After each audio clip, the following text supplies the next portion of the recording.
دما من خبر هفت کری که ام بین ناف شار سوران دا بزانین پیکوژیان ویره بچه آوایه ما وکو تیم برنامه پیکوژیان ام هاتینت ناوا باجر سوران دا که بزانین افتشتی وکو تیویری و نظری ما سرخاندی که پیکوژیان ویره گلک یا قولا و گلک یا جوانه و دیمنه که گلک سران سراکشت بیاوه پیکوژیان دا بزانین الپجوان تیویریا و وان بیروکان چه هیا ورده کاری توی چوانه چواشیا و پیکوژیان بینت هبونه دا و چواشیا پیکوژیان بپارزن و چواشین پتر کلتور بکن اتناوا ملت کرده. اداره سربخویا دورا سوران دروزبونا سوران وک ایکین اداری ودگرید جبو سالا 1908 پیکاتیا جواکیا دورا سوران پیکاتیک فر کلتورو فر آینو فر نتویه ابسدما جهوی جغرافی و استراتیجیا بازرگانی و آوو هوا و سروشتی و تایبت الهمو نافچین کردستان رو الدورا سوران کریو الویره آکنجی بوینه. هر اف ایکه جی بوی صدم کو دورا سوران روش بروش ادبر فرهیه دابید. هر جبر فرهبونا اوه ناوچیو پیکاتین زور ات اوه دوره دا حکومتا هرما کردستان جی وک حسان کاریک جبو خلق دورا سوران لبروار 14/2021 اداره سربخوا دورا سوران راگهان. اف بریاره بیه جهه وربرزیو دلخوشیا توایا پیکاتین باجر سوران. ات اوه نافچه دا دو اولین سرکی جیانه گذرد کن کو بریتین المسلمان و مسیحی. هر دو آینزا جیر چترا هرما کردستانه بهفراد جین وک خوشکو برا.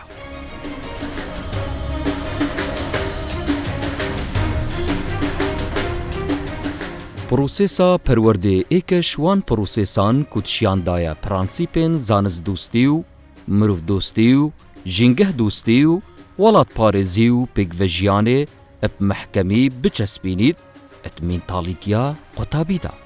ات ناوا قطابخانه آمادهی گلی زرد یا کچان مسلمان و مسیحی بهفرا فیری اوان پرانسیپات بن الجیر دست ماموستاین دلسوزو خودی ازمون اد بیاوه پیگوژیانه دا. ماموستا شوبو گلک بجوانی تکستک اش قرآن پیروزو تکستک اش انجیلا پیروز جبو قطابیین خو شروفت کتن. هر دو تکس جی تکزل چسپاندنا مروف دوستیو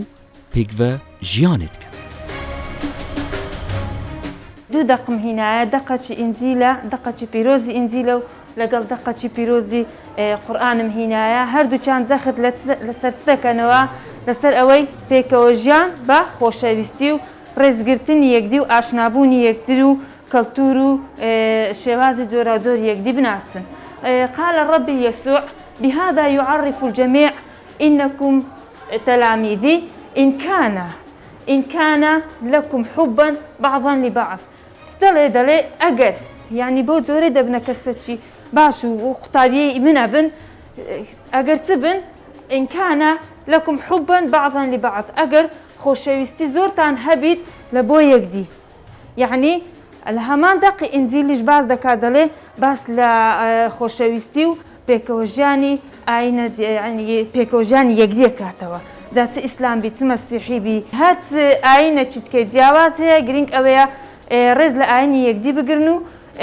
خوشويستيتان ورستان لبو عينة جواز كان دي كهبي لدقة تشتكي لهمان توري ولدقة تشتكي قرآني دلي يا أيها الناس إنا خلقناكم من ذكر وأنثى وجعلناكم شعوبا وقبائلا لماذا؟ لتعارفوا لوي عشناي يقديبن باشا لتعارفوا لو تأمنا توو رجزو هوزو تيري جواز ندرسكر لو اوي يقديب ناسن لتعارفوا يعني لوي عشناي آينو كالتورو زمانو رنجي يقديب بن إن أكرمكم عند الله أتقاكم لكن خداي قورا هي جواز نية أجر إسلام بي أجر مسيحي بي أجر هر آينة شديكة هبي هي جواز نية بس بوين بك إن أكرمكم عند الله أتقاكم شيء زيادة خداي لخو رازيك وبالتقوى تربي وباشترين بي أو برسترين لكن خداي قورا دقيشتن بابا إيه کە دێنە سەر ینی ئەوەش زیاتر دەخت لەسەر ئەوەی دەکاتەوە کە هیچ جیاوازیەک لە نێوان بەندەکانی خودای گەورە نییە.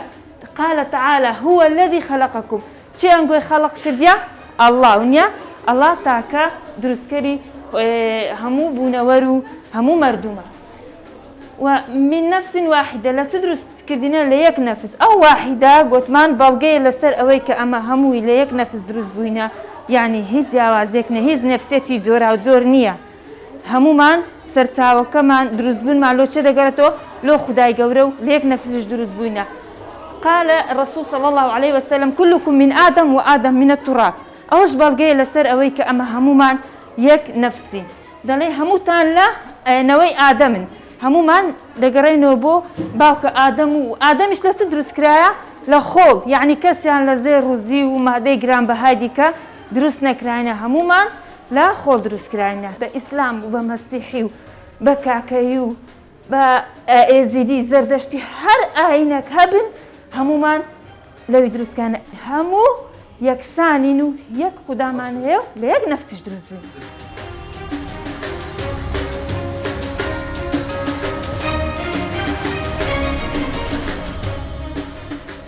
دوس أخني دخاء لخا جهد يعني دو جدام ڕاستە ئێمە مەسیحین ئاینمان جیاوازە لەناو خوشک و برایانی مسلماناندا دەژین بەڵام هیچ جیاوازیەک لە نێوانماندا نییە زۆر یەکترمان خۆشەوێ کاتێ من وەک قوتابیەک پێویستیم بە هاوکاری دەبێ هاوڕەکانم لەناو پۆلەکەمدا زۆر یارمەتی مەدەن بۆ ئەوەی زیاتر لەوانەکانم تێبگەم مامۆستاکان زۆر باشن ئەوانیش زۆر یارمەتیمانەدەن کە مامۆستای ئاینوانەی ئاینیمان بۆ شەرح دەکات جیاوازیەک ناکە لە نێوان ئاینی ئیسلام و ئاینی مەسیحیدا. ڕاستیەوە دیاردەیەکی دیارە کە ئاینی جیاوازێ هەم لە سۆران هەم لە قوتابخانەکەی ئێمەشدا بۆ نمونە ئاینی ئێمە ئیسلامە و ئاینی تەڵەبەکانی کەش مەسیحیە چە هیچ جیاوازێک لە نێوان ئێمەدا نییە هەروەکو خودای گەورەش لە چەندین ئاەتە جەخت لەسەر ئەوە دەکاتەوە نەک ئاینی پیرۆزی ئیسلام بەڵکو ئاینەکانی تریش جەخت لەسەر پێکەوە ژیان نێوان ئاینە جیاوازەکان دەکەن خودای گەورە کە ئاینی یاخود ڕێگە زینەیرومی بە جیاوازیان هەر هۆزە چتکەی بە جیاوازی دروست کردبیتن ئەوە بەس لەوەی بۆ کە یەکتری بناسین ئاشنای یەکتر بینین ڕێز لە یەکتر بگرین و بۆ نمونە کە لە پۆلەکەی خۆماندا تەڵەبی تکە شەنە کە لەسەر ئاینی تکەدانە و هیچ جیاوازێک لەنەوە خۆماندا نابینین لەبەرەوەی بە هەمان شێوە تەماشامان ئەکرێ لەلایەن مامۆستاکانەوە و هەر شتە چشکاوان لێ تێنەگەن یعنی ئەمە لێیان باس ئەکەین تیان ئەگەینین ئەگەر لەمە شتە نەگەیشتن بەڕوونتر و ئاشکراتر لەلایەن مامۆستاکانەوە تێ ئەگەن. جوانترین و گرنگترین شتە کە لە نێو کۆمەڵگە ئێمەدا بوونی هەیە بریتێ لە پێکەوە ژیانی ئاینەکان گرنگ نییە یعنی چ ئاینێکت هەبێ گرنگ ئەوە کەسایەتیت ڕەوشتت قسەکردنت ڕێزگرتنت ئەوانە کەسایەتی تۆ دەرەخەن گرنگ نییە ئاینەکەت یاخود هەر شتێکی دیکە ئەوانە کەسایەتی تۆ دیار ناکەن.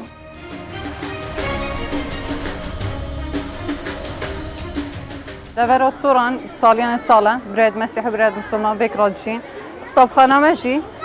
چونکی کەتیە شوێن جوگرافیەکی واسە برێت مەسیحی و مسلمان تەڵەبێت هەم مەسیحینە هەم مسلمانن vێکڕا تێنە قوتابخانە بێفەرق و جدایی بێکۆ و جیاوازیە منابێنە تەڵەبێت مەسیحی و تەڵەبێت مسلمان بکە بەیەک چاپ ئەم سەحتکەینێ مامۆستایت مەسیحیشیێتێ یعنی حتى که هیچ کشیکیان که بیشین دمارگیری نو برآمدانیه که بیشین او مسلمانیان او مسیحیان هم مقطعی ما مسبب چه وقتی سخت کنه بکشه بونه حتی که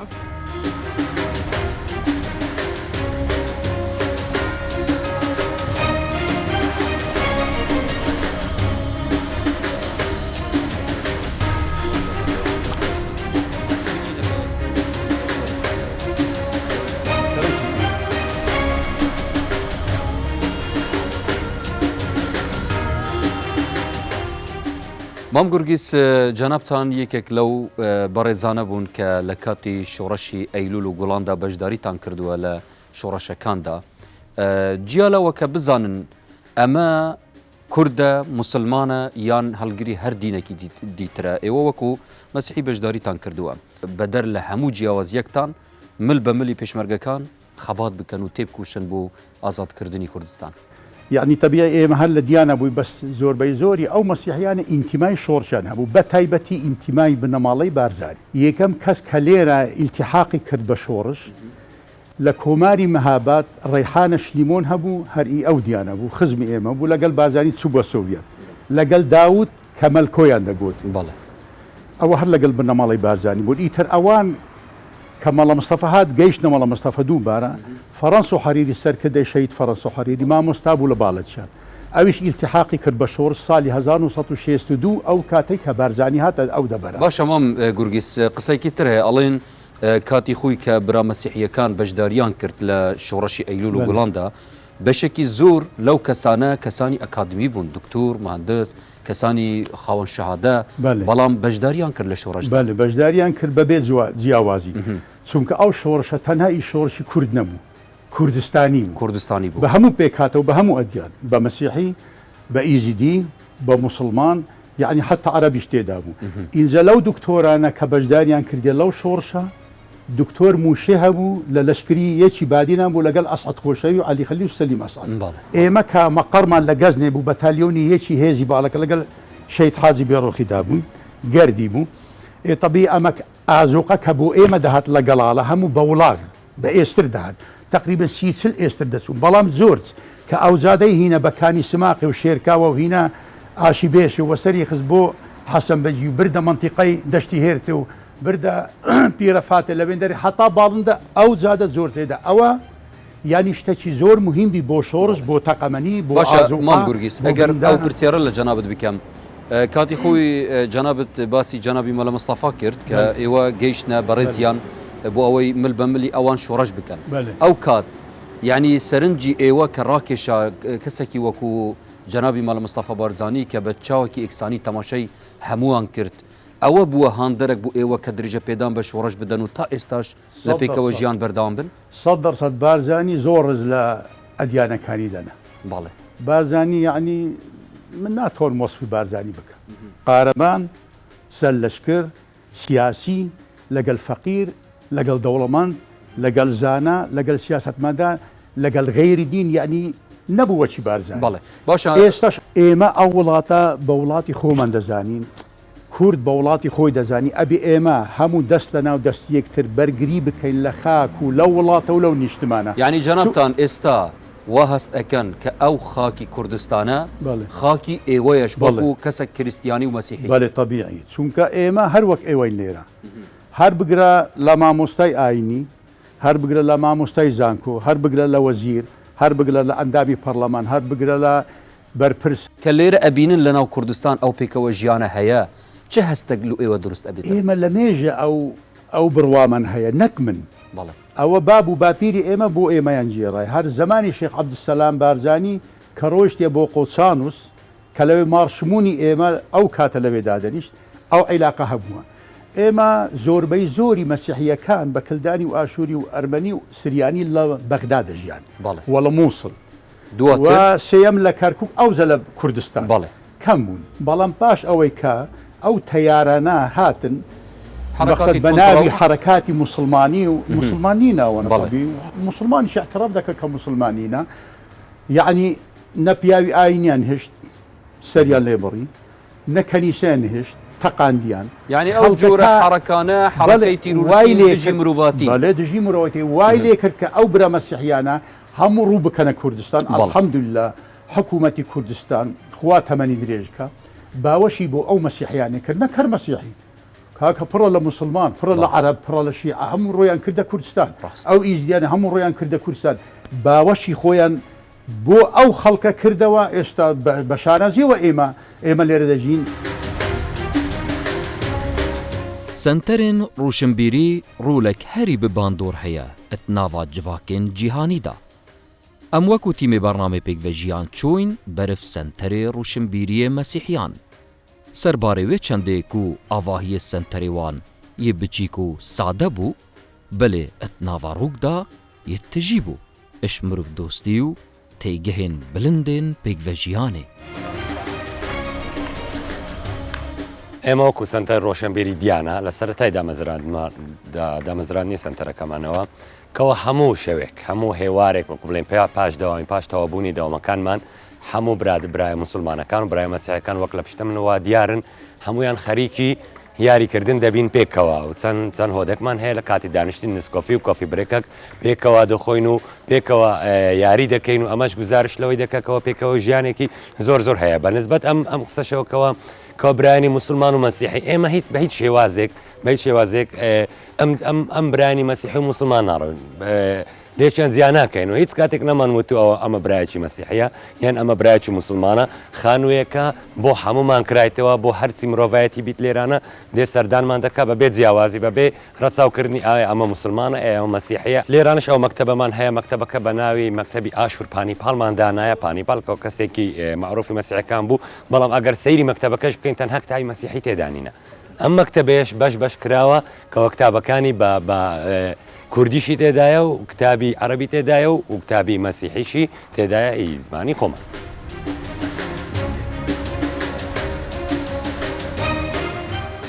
ئەف خورتên vêre et hên dîtin musilman û mesîhî ne. Bi hefra demên xweş il vêre guzer dikin. Dîvda bû bernamê pêkvejiyan axivîn û derbirîn ji hestê xwe kir. Hem ber pêkvejiyana il dev wan hey. من وەکو کچە مسلمانێک ئەمڕۆ هاتوومەتە سەردانی سنتەی ڕۆشنبیری مەسیحیەکانم کردووە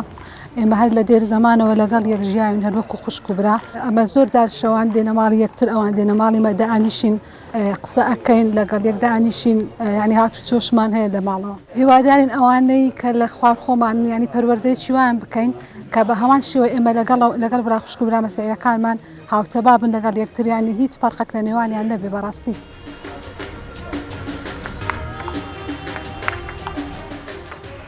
ئەو پێکەوە ژیانێکی ئێستا لەو شارۆچکەی دیانە هەیە لە کۆنەوە هەیە ئێستا نییە بەڵام نمونەی هەرە جوانی هەرێمی کوردستانە ئەو قەناعەتی خۆتم چونکە ئەوەی کە ئێستا لێرە گوزەرەکە بەڕاستی مانەیە گەرە و بێی پیاسەشی بەناو دیانەدا بکەی نزانی ئەو گەنجە مەسیحی یان مسلمانە ئەو هەندە مەسەن تێکەڵاوی دروست بووە ئێستا گە بە کۆڵانەکان دیانەدا تێپەڕی ماڵەکانی مەسیحی و مسلمان لێک جیاواز ناکەیەوە لە هەم بۆنەکانیەوەش لەگەڵمە بەشدارە لە خۆشی و ناخۆشیەکان ئەبینی ئەگەر پرسەکە ئەگەر ئی مسلمانان بی مەسیحیەکان بە هەمان شێوەی مسلمانە بەشداری و پرسەکەن و مسلمانەکانیش بە هەمان شێوە بەشداری پرسەکانی مەسیحیەکانەکەن.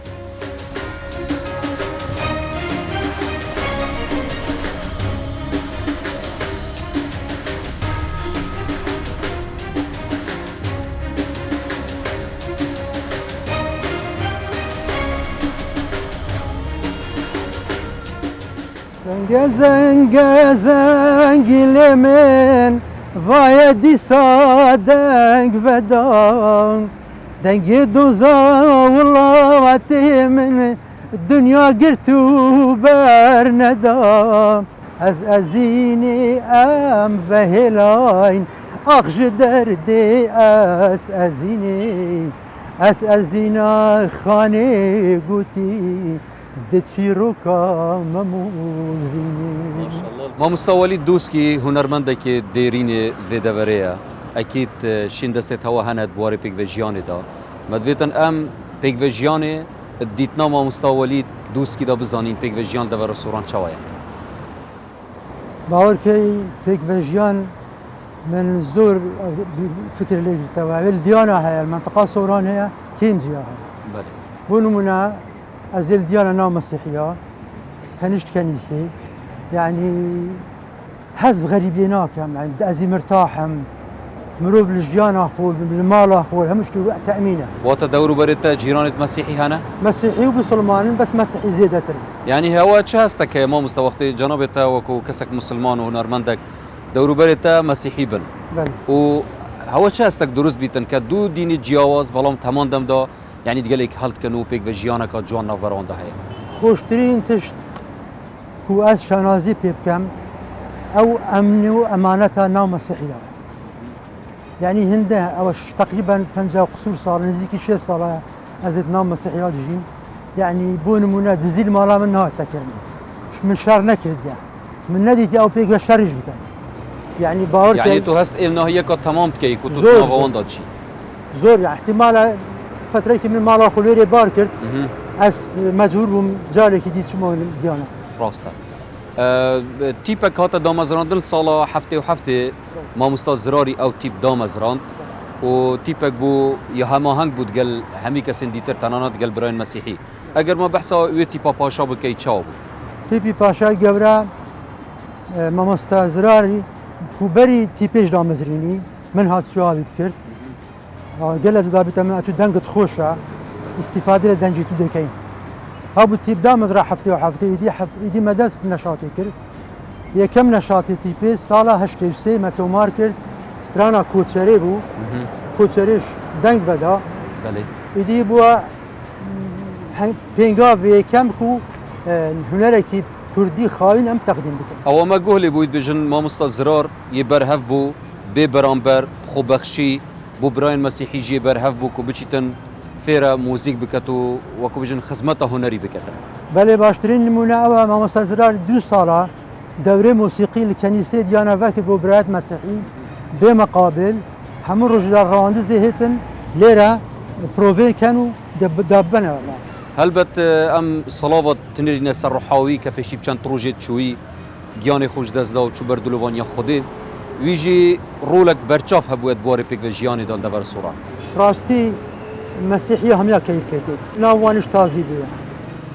باشە مامۆستا بەڕێز جەنابێتە وەکو کەسێک هونەرمەند دەماتوت بینی فرەدەنگی و فراڕەنگی ئەتناف باژارێکێدا هەیە ناوچەیەکێدا هەیە یعنی سیماکێ چەند جوان بەخشیتە وێ ناوچەی وەختی ئەف تشتە هەبوون هەبیتن زۆر جوانە نهێنیە سڕەمانە من لێ منتەقەی ئەو پێکڤژیانەیە یعنی کۆکی تو چێ دیانە هەزب غەریبی ناکەی چونکی مەسیحی و بسلمان و وەختی خۆ دووش هەبووینە خر پێکڤژیانە باشترین نمونەی ژیانەیە باشە مامۆستا ڕەنگە ئەم بژین مەسیحی ئەتخۆ جهن یعنی گەلک کەڤن الڤێرە چونکە دیانە ژی ناوێوانی هاتیە دانا بەلێ فترە پشتی 2014 برایەن عەرەب ژی بەشێک هاتنە vêr وەکو ئاوارە و برایەت ئێزدی بەشێک هاتنە ئێرە وەکو ئاوارە وی وەختی پێکڤژیان جوانتر نەبوو پتر گەشە نەکرد پتر هەوە نەشی ئاستی عەباوان بکەین بەلێ نوکەش مەسەلەن مەدرسە دیانە هێواریان دەوامی عەرەبیە سپێدا دەوامی کوردیە مەسیحیاش مەدرسە خۆ هەیە تایبەت یاوانە و مەدرسە هەیە تێکەڵاوەش ناوبەرە هەیە تێکەڵاوە بەڵێ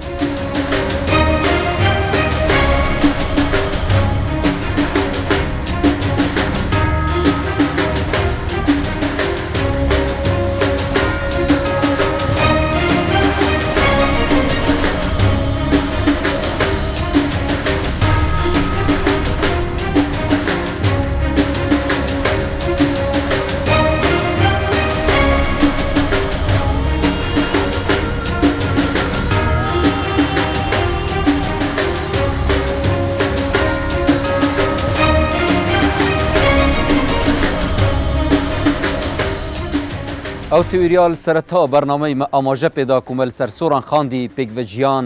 vêrek gelek berceste û gelek pêkvejiyanek ciwan vêre heye piştî em dîvgeriyan kabzanîn ev pêkvejiyane wirdekariyên vê pêkvejiyanê çawan e rastî jî dilê me gelek xweş bû û zêdetir ji wê me dît ewa ku me işlehanê nezarî ve me xand ka pêkvejiyan vêre çawa ye rastî jî lehanê praktîkî ve pêkvejiyaneka gelek ciwan il bajarê soran heye niha jî em van dîmenan dibînîn cihê dilxweşiyek gelek zor e vêre em dihêne dumaya vê heleqê jî zor spas bi hawên berês bû bîneriya hewe hêvîdarên Kurdistan her ya geşawa bît û pêkvejiyan jî her berev ciwantir û baştir biçîtin.